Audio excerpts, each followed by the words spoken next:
We are here at the Omnisend headquarters in Vilnius, Lithuania, and I am so excited to be here. I am with Bernard Meyer, the AI ops guy. It's not actually your role, is Not it? the official title. Okay. Yeah. So up until 3 weeks ago, I was the senior director of communications and creative at Omnisend, but now I am the AI ops manager. I tried to get it to be called AI ops guy, but my CEO didn't really go for it, so I will call it AI ops manager. But maybe next quarter I'll Maybe. get a promotion. So, how long have you been with Omnisend? In total, I've been here, I guess, about 5 years, maybe a Okay. bit more than 5 years. So And this new role, is that something that you proposed? Did leadership pitch you? How did that come about?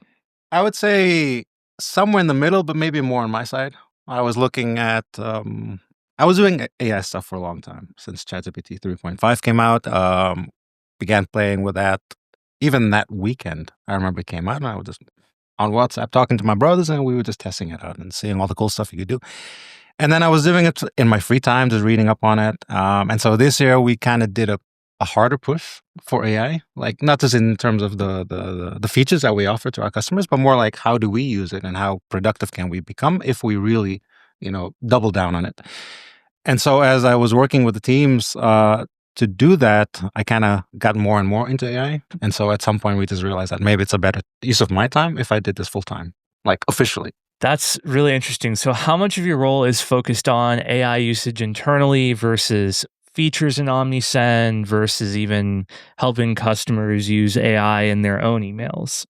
So for this one, AI ops is 100% internal. It is more working with all the teams here that are talking to customers, that are producing, content, marketing, all that kind of stuff. The admin team, customer experience team, just helping them figure out how they can apply AI more effectively and more productively. Well, let's dive right in with the exciting details here. What are some of your favorite tools that you're using right now with your team? I think that there's there's a lot of good tools out there. I think one of the most powerful one is one that I'm barely scratching the surface, which is N8N. I need to, it integrates with everything. It looks a bit technical, but it's not that technical. I mean, you have N8N open on one monitor, and then you have ChatGPT on the other side, and you're just slapping in screenshots because you're gonna get stuck at some point.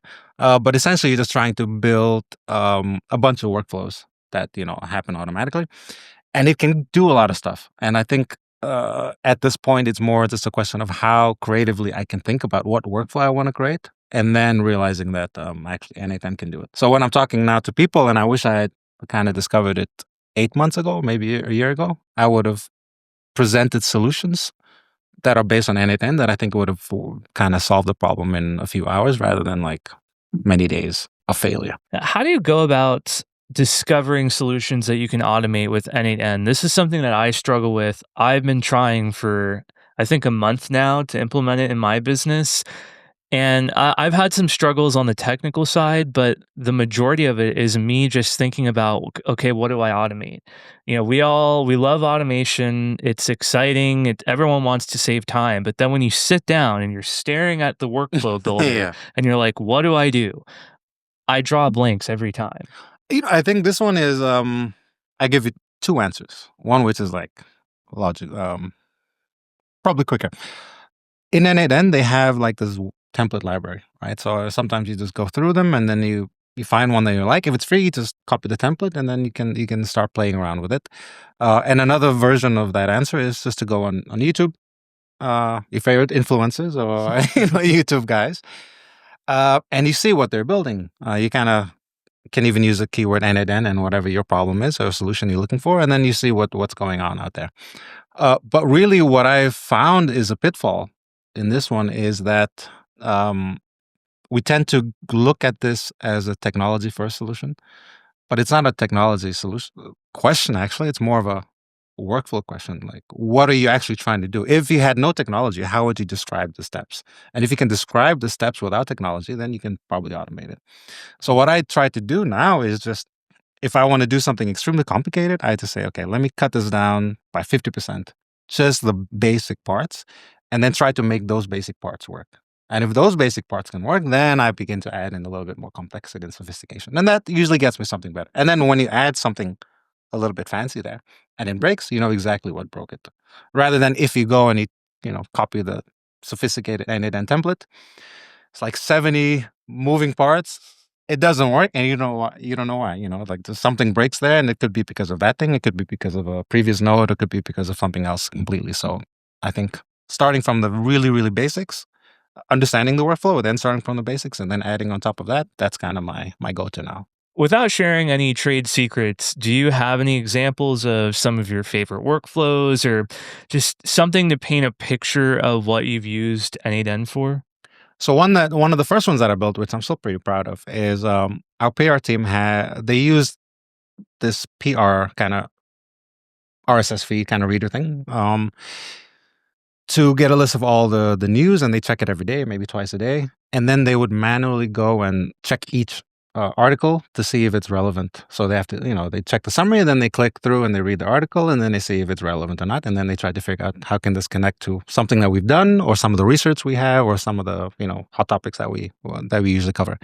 And it took them like 2 or 3 hours per day. And so what I built was a automation in N8N that 2 or 3 times per day it goes through this RSS feed and then sends it through to ChatGPT, to OpenAI, to summarize it. And then there's also RAG connected to that. So some of the research that we've done, we put that all in there. So it also kind of provides an insight, an overview every day of what the topics are, and then recommends proactively what kind of research we've done that could be connected to any of the hot topics to the day. And then the PR team just goes ahead and they create the emails from that.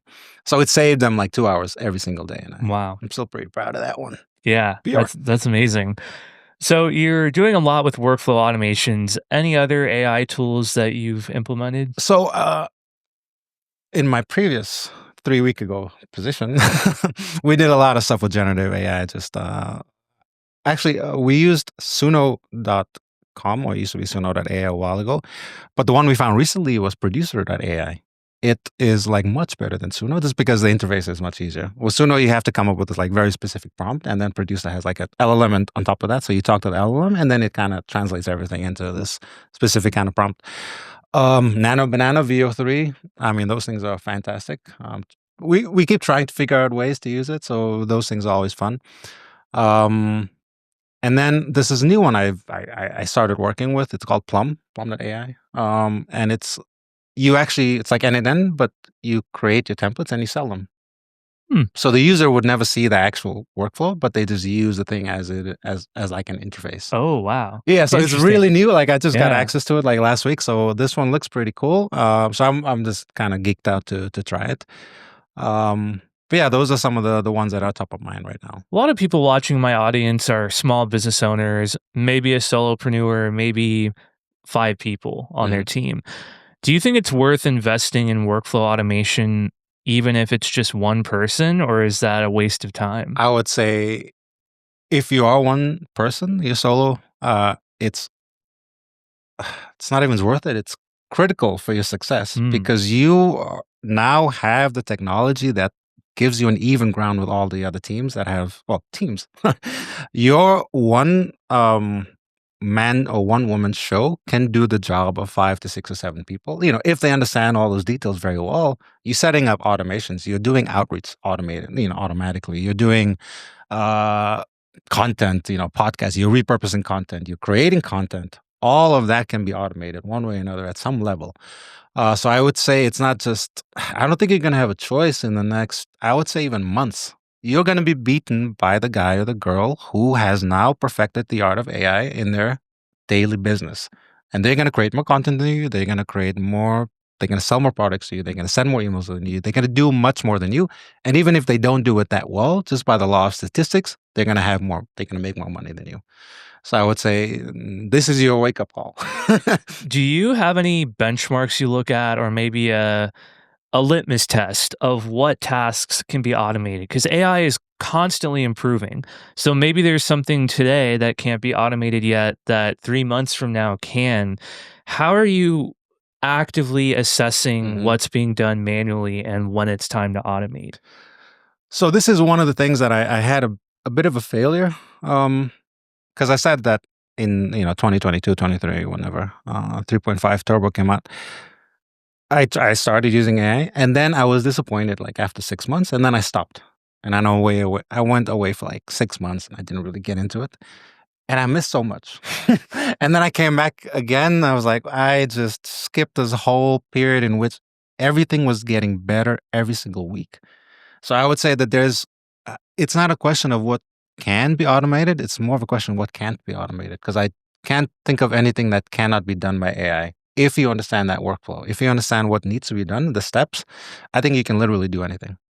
Wow. No, so it's ultimately, in my opinion, it's a question of two things. When you get that workflow set up, it's going to be a question of how good your prompts are and how much context the model has. If you optimize those things, you can literally do anything and make it sound good. Mm. Not just like generic ChatGPT, but like really sound like Christian Taylor, sound like Bernard, sound like whoever Yeah. else. You can do it.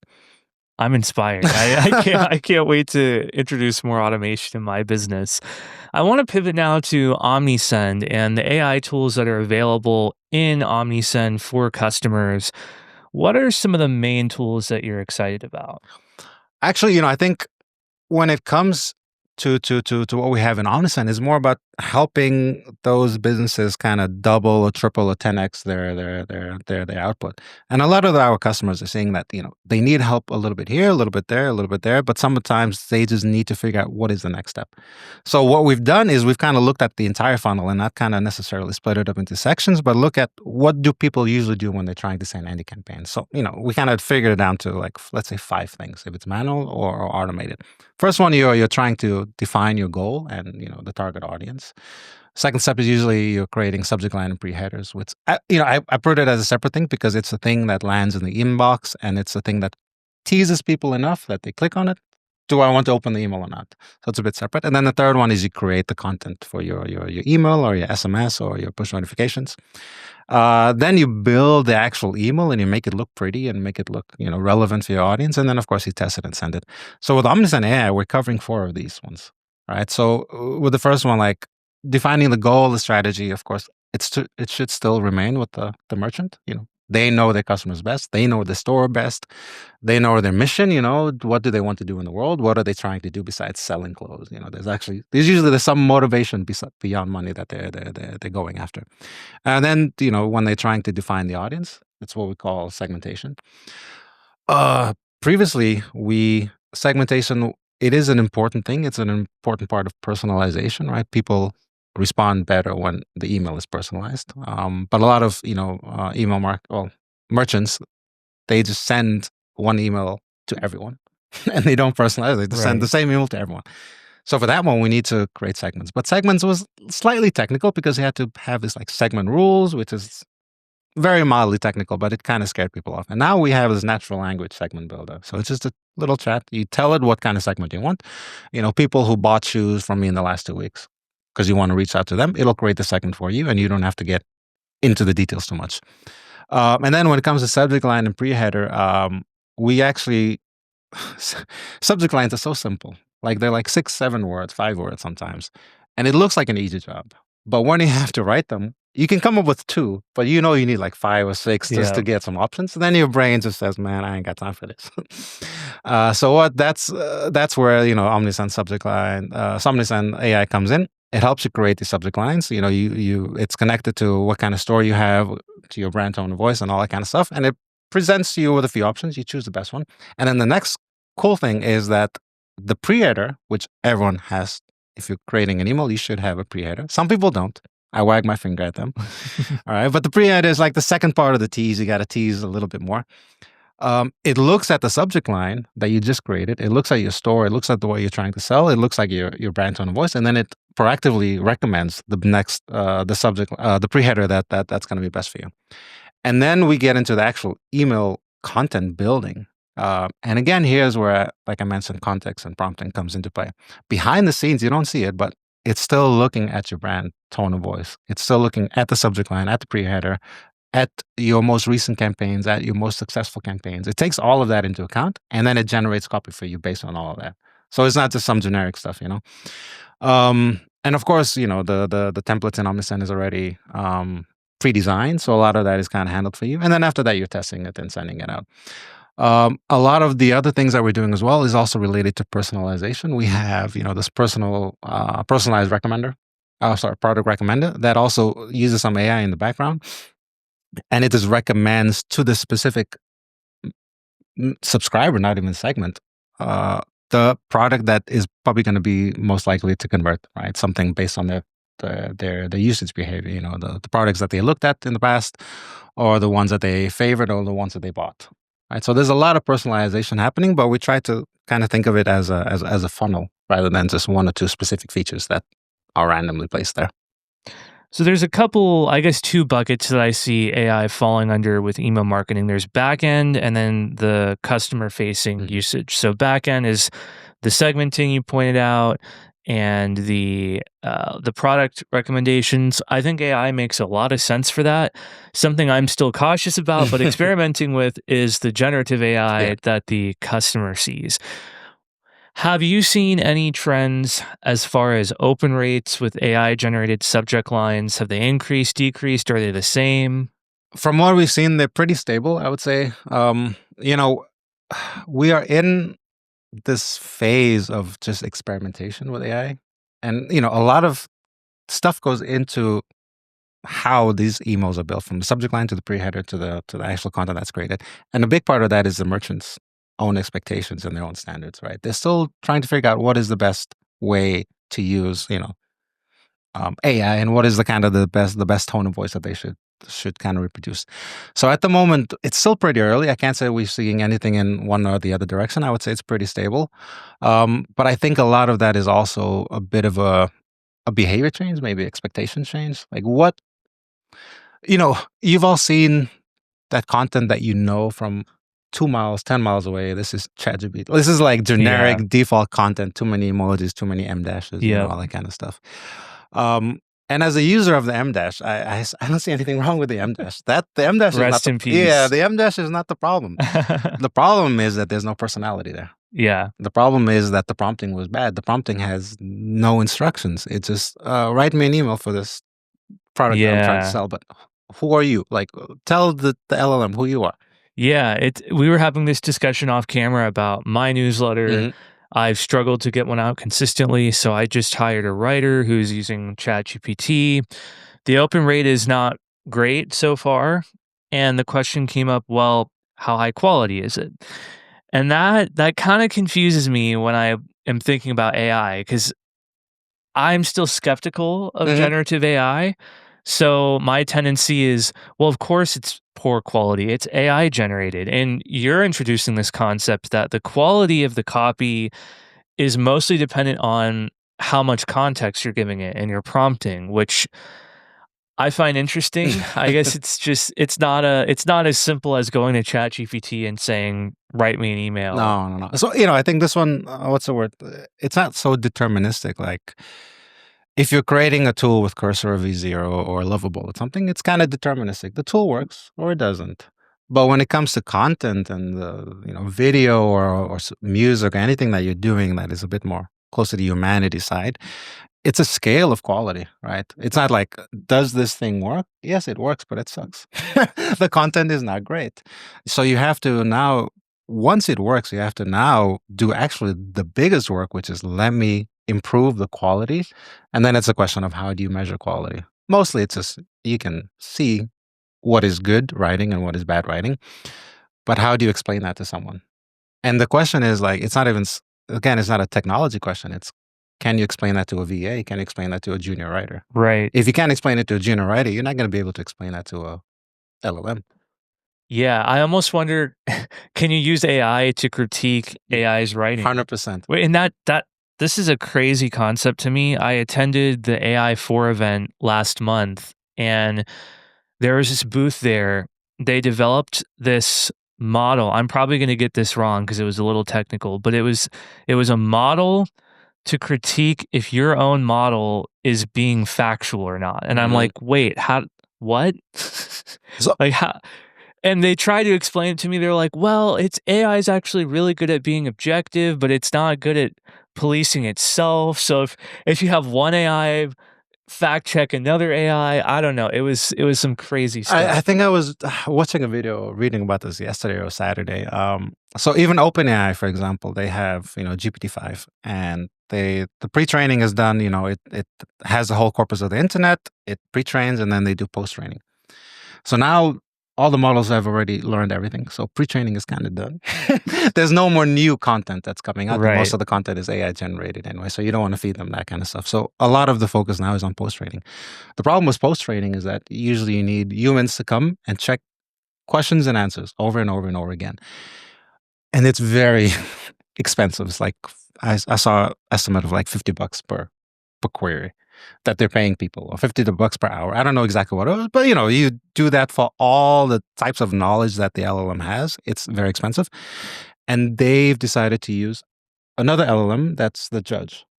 And I think I was reading some stats, like I said, over the weekend, and it was like when it's human to human, and the humans are critiquing the answers and trying to improve the answers from the LLM, the humans are scoring each other at like 81%.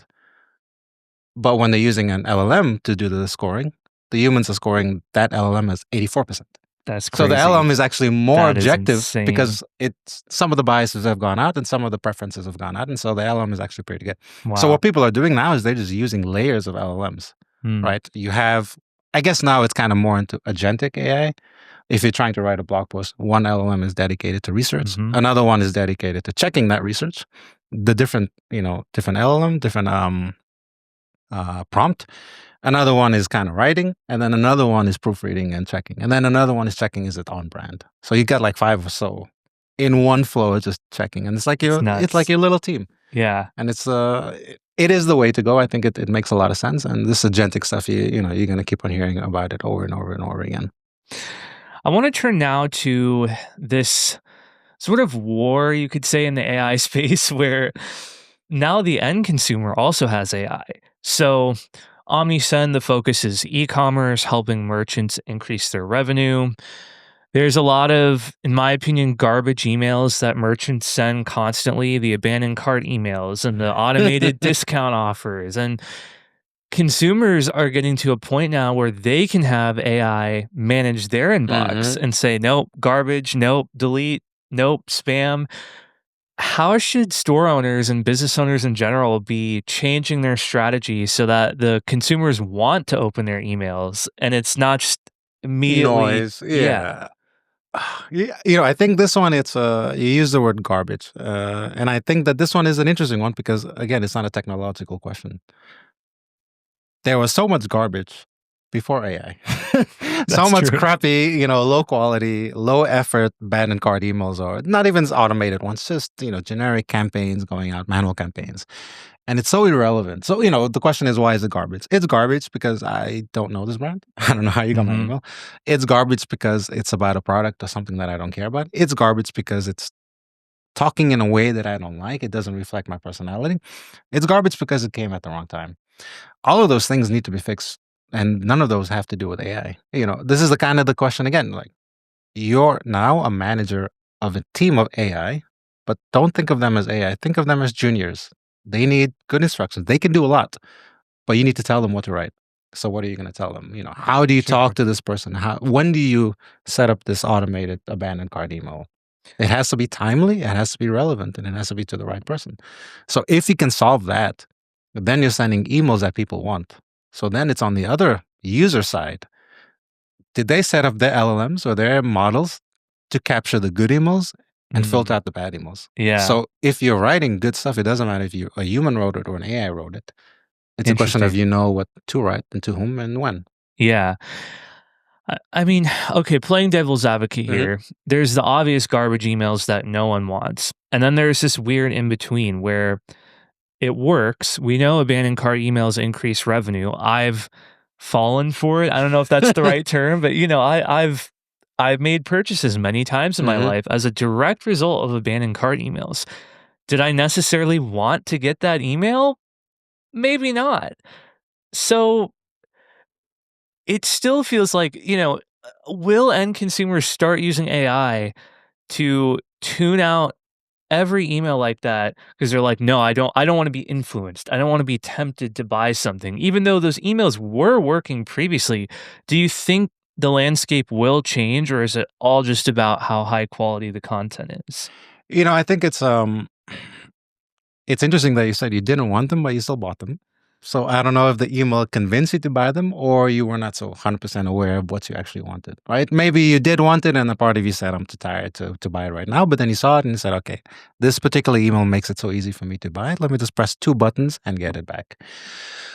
I think it's a very interesting question there. I think the quote from Henry Ford comes back to me. If I asked people what they wanted, they would have said faster horses.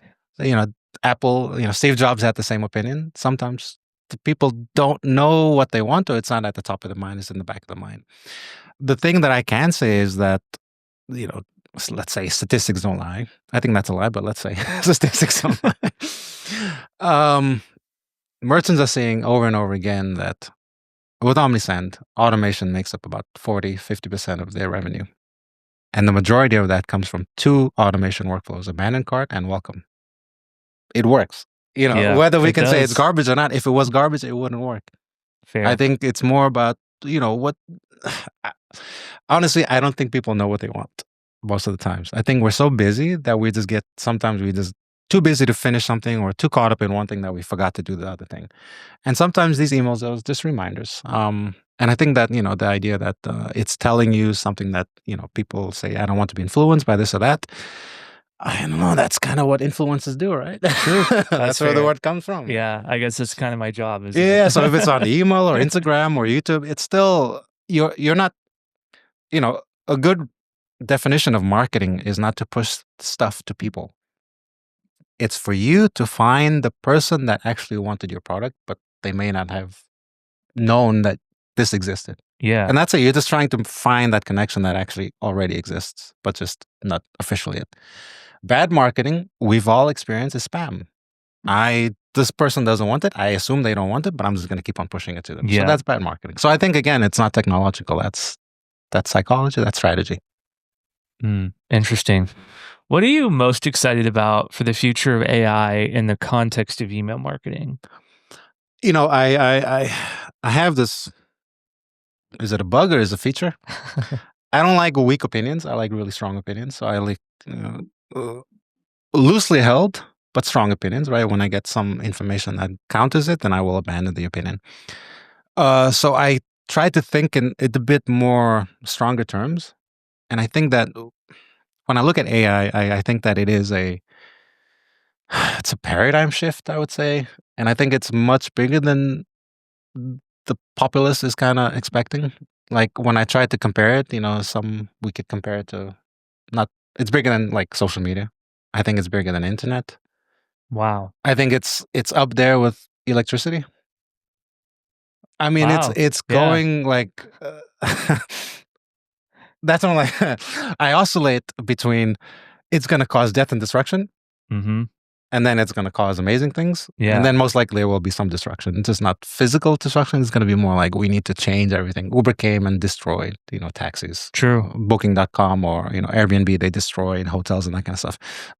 They're not physically destroyed. It's just that they had to really, really rethink everything. So I think with AI, we are coming to the point where people are engaging, for example, with an interface layer like an email or your Gmail or a Google Doc, and you have to kind of step back and ask yourself, why was this interface created? Because at that time that was the only way you could do it. But now maybe we're moving to what I think one Microsoft VP mentioned, NLX, not UX or UI, NLX, natural language interface. Are people still gonna go on the computer and do stuff? Or are they gonna talk to the thing? Or are they gonna have it run automatically and just check up on them every 24 hours or every week? I don't know. So that's more like mid future. I wouldn't say far future, but not near future, anyways.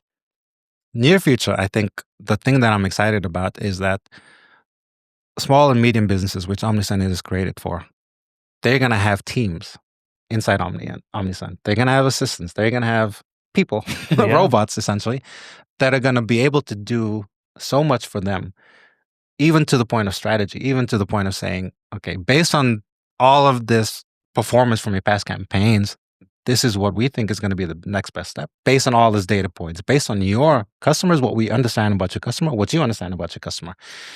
And they're going to see it's so much easier for them to get so much done from just going into Omnisend, just checking up, just setting up these campaigns, and the stuff that they realize that maybe seemed a bit intimidating is gonna, that whole layer is gonna be removed, and they're just gonna get more done without having to do more.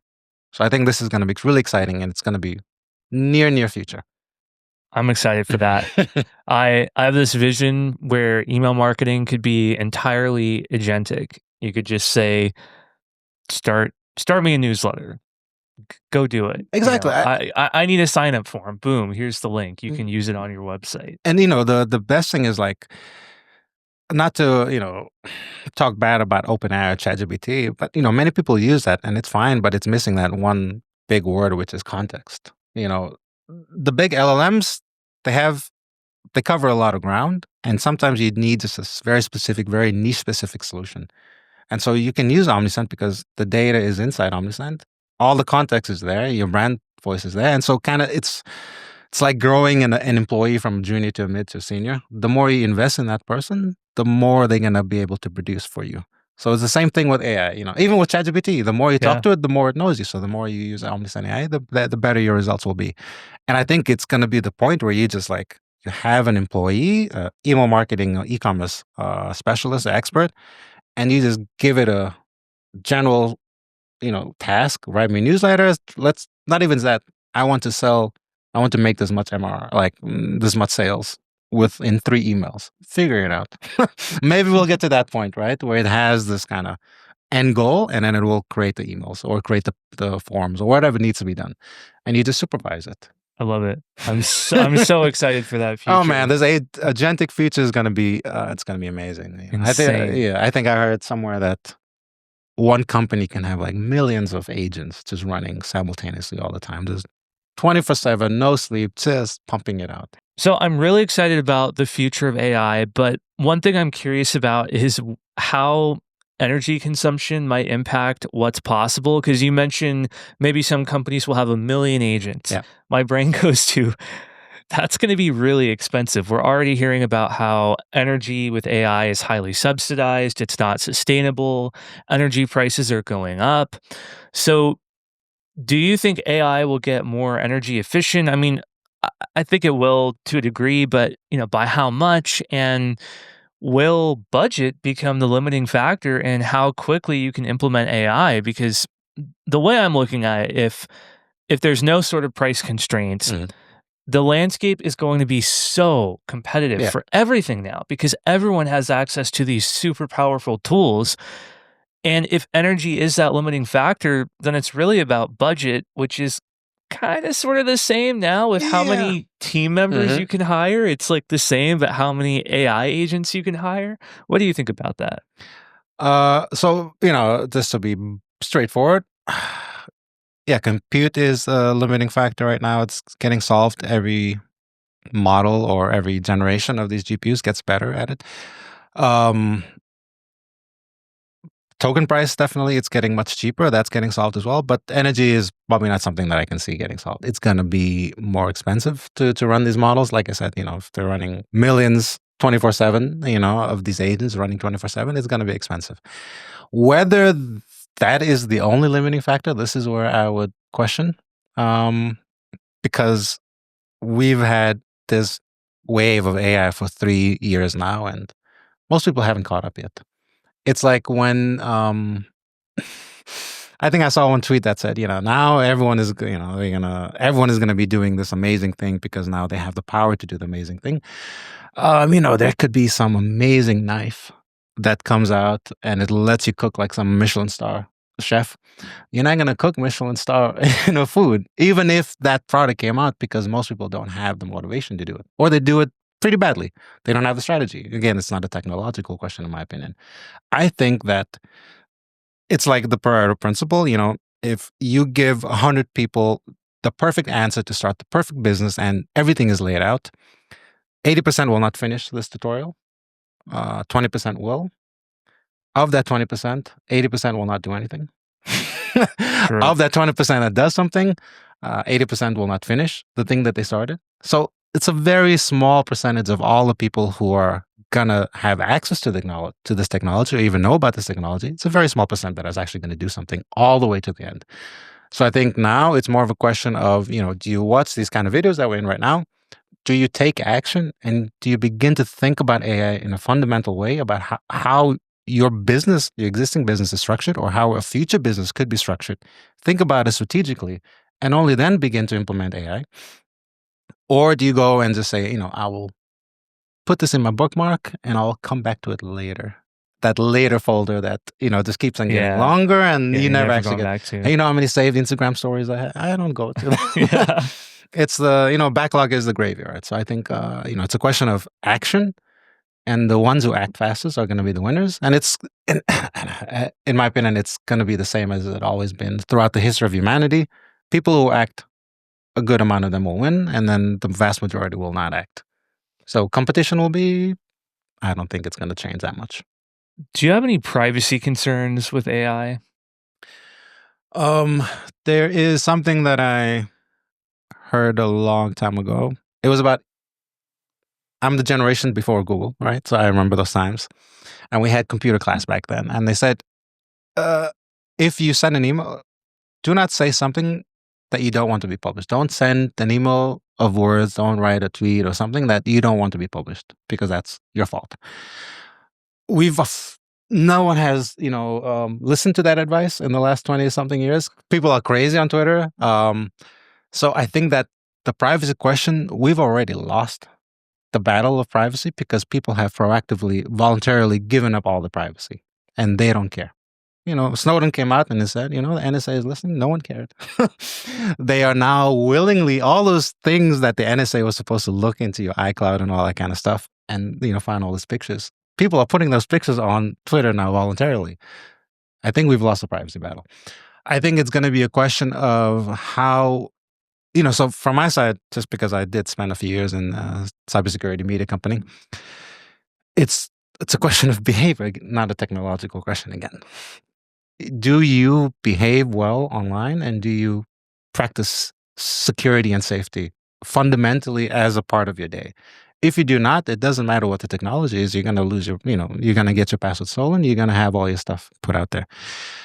From our side, we take our best steps to ensure privacy. We have the enterprise plans on OpenAI and Gemini's, and we try to ensure that none of the data that we're putting in there is going to be used as training data. And, really depends on how much you believe these companies. But you Yeah. have to have a 5%, 10% skepticism in your mind that says, there's a potential that this is being used as training data.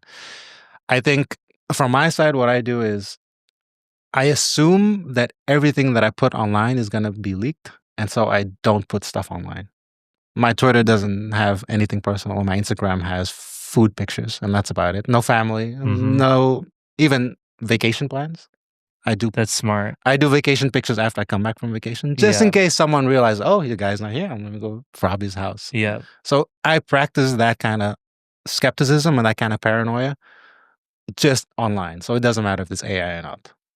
Yeah, it's interesting. I almost look at it as the most successful businesses are gonna be the ones with the leadership that's motivated. Yeah. Because I'm of the mindset that anything you feed AI, you're always training it. No matter what the Yeah. companies say, I don't trust them. They're using it to train. That's my opinion, at least. So we're all training these LLMs to be business experts. Yeah. And there's no special strategy anymore. Nothing's proprietary anymore. So then it becomes, who has the motivation and the willpower to see something through and do something well, just because they keep pushing. Mhm. They actually care about it. And I think long term, that's going to be the main thing that separates successful businesses from flops. Exactly. And I think, when you're looking at like any businesses, whatever you're doing, a startup or something like that, or a podcast, or, you're an influencer, when money is a driver, you lose faith very quickly. You lose motivation. You need another reason to get up in the morning, or to, you go to sleep at night and you can actually sleep peacefully. Like, your soul is at rest. Let's call it Yeah. that. Because you're doing this for, you have a motivation, you have a mission, you have a vision. It could be just to educate the future leaders of America. It could be to educate the future business, successful businesses. That is a thing that drives you through whether you have revenue or not. You just know that this is the thing it's my North Star. It's going to keep on pushing me. It actually pulls me towards the future because that's where I want to be. And it is irrelevant how much money you're making right now, because you know that you will make it eventually, as long as you reach this kind of this thing that you're driving yourself for. So I think those are the people who are going to make it. They are the ones who are thinking about it all the time, because it's something more than money that's driving them. It's some very big mission or vision that they have. And those people who are just after the money, they will fall out Yeah. eventually. For anyone listening who thinks, okay, you've sold me, I want to implement AI with my business, I have no idea where to start, I'm intimidated, what advice would you have for them? This is the best thing to do, and I've repeated it many times. I will repeat it again. It's not a technology question; it's a behavior question. The best thing to do right now, you can go to Anydan and you can try to, bootstrap everything. But honestly, just buy a third party thing for 1 month and apply it. Like, that tool has already solved those problems, and it's kind of expanding the feature set, and it's still pretty cheap. AI is still pretty cheap. Cursor, I was using Cursor this year so much because I saw that the arb like the amount of money that I'm paying Cursor, $20 a month, they're paying Claude or all the other ones, they're paying them $100 a month. And that difference is valuable. So use it as quickly as possible, because there's going to be a time when they increase the prices. So my point is that just go and use a third party tool right now and spend your $20 a month or $12 a month and see how useful it can be. And then try to figure out where it's working, where it's not. This will give you an understanding of what you want from this tool. And then once you understand it and you have a very good vision, then you can begin thinking about building it yourself, because you can actually do that. But a lot of people, they fall along the way because they're starting at, Lovable or Cursor, and they have no idea where to start. Yeah. So that's kind of the downfall. Just skip all that. Go with something for 1 month. Try to use it as much as possible. Get all your money's worth, and see if it's really valuable. Because then at least you get some result quickly, rather than spending a lot of time failing for 7 days and then have nothing to show for it at the end of the month. So that's my number one thing.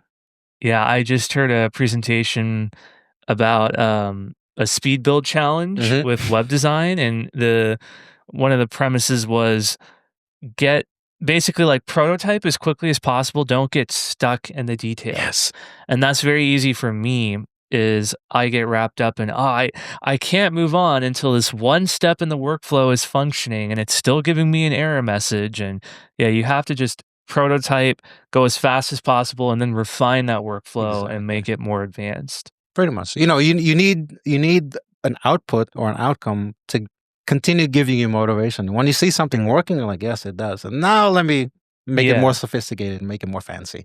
And that kind of thing is like a feedback loop. You will learn how to use it better, and you will keep on motivating yourself to continue digging into it and make the thing better, make yourself smarter, and hopefully have some great outputs and outcomes. Well, Bernard, thank you so much for taking the time to chat. Definitely. This was great. I loved it. Yeah, this has been amazing. Check out Omnisend, omnisend.com. Brilliant email marketing tool for e-commerce or any use case. I use it for my newsletter. It's amazing. They have a free plan too, so it's easy to get started. And lots of AI tools as well. It's coming in. Agentic AI is the name of the game. It's going to be in the future. And, check out Omnisend. You're going to see some of that stuff coming in. And if In you the near enjoyed future. this video, hit that subscribe button. Drop a comment below too. Let me know what you liked, what you disliked. I'm still newer to this interview format, but I've enjoyed it, so I'd love to hear your feedback. And also check out my newsletter, link below. Awesome. Well, I will see you guys in the next one. Bye, guys.